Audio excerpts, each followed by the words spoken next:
The banging wouldn't stop, no matter how much I tried to ignore it. My head rolled sideways to glance at the alarm clock. Bright red numbers told me it was 11:49. This had been going on for nearly 15 minutes at this point. I was hesitant about going downstairs to see what was going on, thinking it was just some drunken asshole trying to get to the wrong house. But the longer it went on, the more uncomfortable I got. Finally, my curiosity got the better of me. I slipped out of my sheets and stumbled through the dark, shoving my phone into the pocket of my pajama pants, feet sliding over the carpet. My left hand fumbled for the doorknob, my right reaching for the bat I kept on the corner. The door creaked open ever so quietly, and I made my way into the front foyer. The banging seemed to be getting louder now, and I flinched for a moment when I had leaned forward to peek out the spy hole as three more knocks rang out. When I tried again, I saw a man in an ordinary tan trench coat slamming his fists against the door. On my porch sat a briefcase, presumably his. His face did not read of malice, nor it was a mad smile. He just seemed rather plain. But still, who was this out late knocking on doors? Hey, I called out from the other side. I don't know who you are, but the man's gaze met the spy hole instantly, and there came a smile. Good evening. Apologize for the late hour. Did I wake you? Yes, you did. And if you don't leave right now, I'm calling the police. I raised my voice as so as to not be interrupted again. Oh, I beg your pardon, sir. I didn't mean to cause you any harm. I am just traveling salesman looking to make my way in.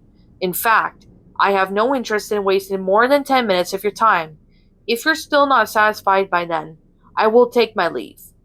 My hand was already in my pocket, resting on my phone, but in the moment I was just completely befuddled.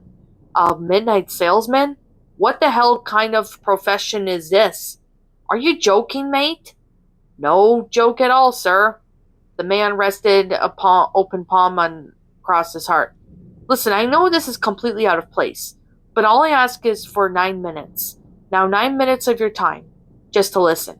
I'm not asking you to open your door, just to hear my pitch.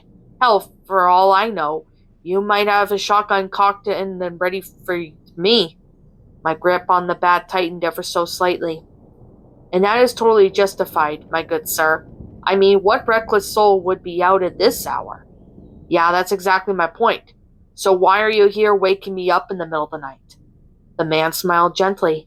You see, most people these days are out working during the day. That makes my profession much harder.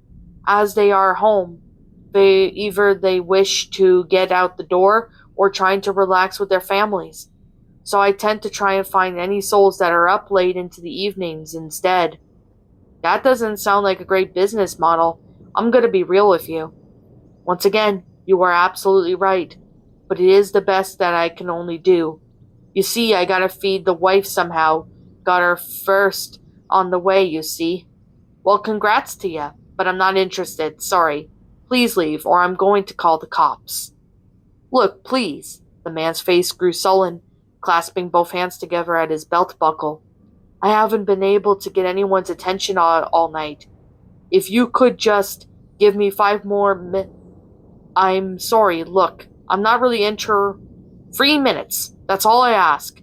Quick 3 minutes to sales pitch, and I'll be right on my way. You don't even have to step out. Sir, please. Okay, how about I'll just show you what I'm selling? If you say yes or no, then I'm gone. Yeah? I could see that the sweat trickling down his brow in the porch light. Look, man, this is getting real weird. I'm calling the... Continuing to ignore me, the man lifted his suitcase and started spinning the combination locks. My name is Edward Ferguson. I am a door-to-door sales expert on the behalf of Gerald Metal Cutting. We only make, the most high-quality... The briefcase was giving him some trouble. The finest household products and utensils with the best metal around. I shook my head in disbelief. Okay, whatever. What do you sell? I was just as tired and wanting him off my porch. At this point, if he'd go after showing me what he had, it was faster than dealing with the cops at this point. My eye was still on him through my spy hole, but the open briefcase was impossible to see the inside of. The porch light was casting its contents in the shadow. I can't see what's in it. Can you bring it to the light? The man turned and noticed. Oh, my bad. Sorry about that. Here. He backed away from the door and turned the case towards the light source. Can you see it now? Well, now it was reflecting the light on that angle, but it was definitely metal. What is it? Keys. He adjusted the case proudly in his hands. I squinted harder. What? I sell keys. That he said. The entire case was filled to the brim with keys. Car keys, house keys, mailbox keys, old-fashioned keys you find in the 1800s. Well, why? He looked at the case and then back to the door. Well, everybody needs keys, don't they? I slid the phone out of my pocket. But you don't have any locks to accompany them. Why would you just sell just random keys? The man frowned at that question, and my confusion turned into cold tingles. He didn't give me my answer, only trying to present the case to me while looking back and forth occasionally. This is well beyond the point crazy now, and it was clear that he wasn't going to just leave. After having been told no, so I lowered my head and started putting in 911 with my thumb hovering over the dial button. I was about to declare that I was finally calling the police. I heard a loud clattering of metal before more scuffling at the door.